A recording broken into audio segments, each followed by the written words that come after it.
Hi, this is Aaron from the Willis Auto Campus in Des Moines, Iowa. What we're going to demonstrate today is remote starters. Here at Willis Auto Campus we do have a variety of remote starters to fit every budget, every price range, so on and so forth. With this particular car here, I'm going to show a remote starter to you, which is a one-button Python remote starter. Python is the brand that we sell. This particular remote starter is being used for the fact that the factory transmitter on this car still operates the car. This is a smart key vehicle, which means you can walk up to the car, grab the door handle, just open the car. That function will still work with this particular starter. What I'm going to do is demonstrate how a remote starter works. First of all, push the button. When the car gets this signal, it's going to turn on its taillights and headlights to let you know the car started. So with remote starters, you don't necessarily have to see the car or see the remote. This will tell you by just looking at the taillights and headlights of the vehicle. Once the car is started, the lights will remain on and run at all times. The car is set to run for 18 minutes.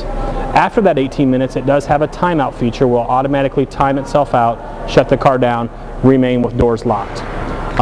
As the car is started, the car doors do remain locked if they're in the locked position. If they're not in the locked position, the car doors will lock to assure you that the car is locked while running. A couple features about the remote starters is inside the car as you enter the vehicle. There are two things you have to do. Get in the car, and you do have to press the start button twice with this particular car. Most conventional key start cars, you do just put the key in the ignition, turn it to the on position. That is letting the car take over from the remote start. The remote start no longer has control over the vehicle. So at that point, you just put the car in gear and go. Now, a couple other things. To ensure that the car isn't stolen, if somebody does get into the vehicle itself, what's going to happen is if they get in the car, put their foot on the brake to put the car in gear, to assume that the key is in the vehicle, the car will shut down. That is a safety feature that the cars have when any remote start is installed on any vehicle we do. Also, there's a hood pin switch on this vehicle which allows it to, I guess, go into a safe mode, if you want to call it.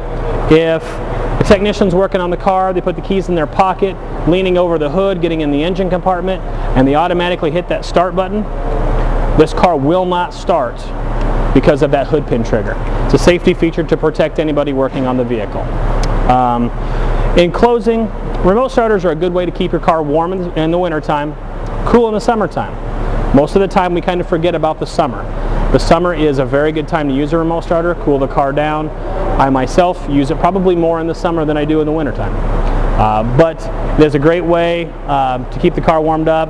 Any conventional features like heated seats will work, your heater will turn on, front rear defrost, things like that can also be set to turn on as the car remote starts. So no need to go out and turn on your seat heaters. Once you get in the car, all that stuff will automatically start. So again, in closing, thank you very much for taking the time to watch this video, and hope to see you soon.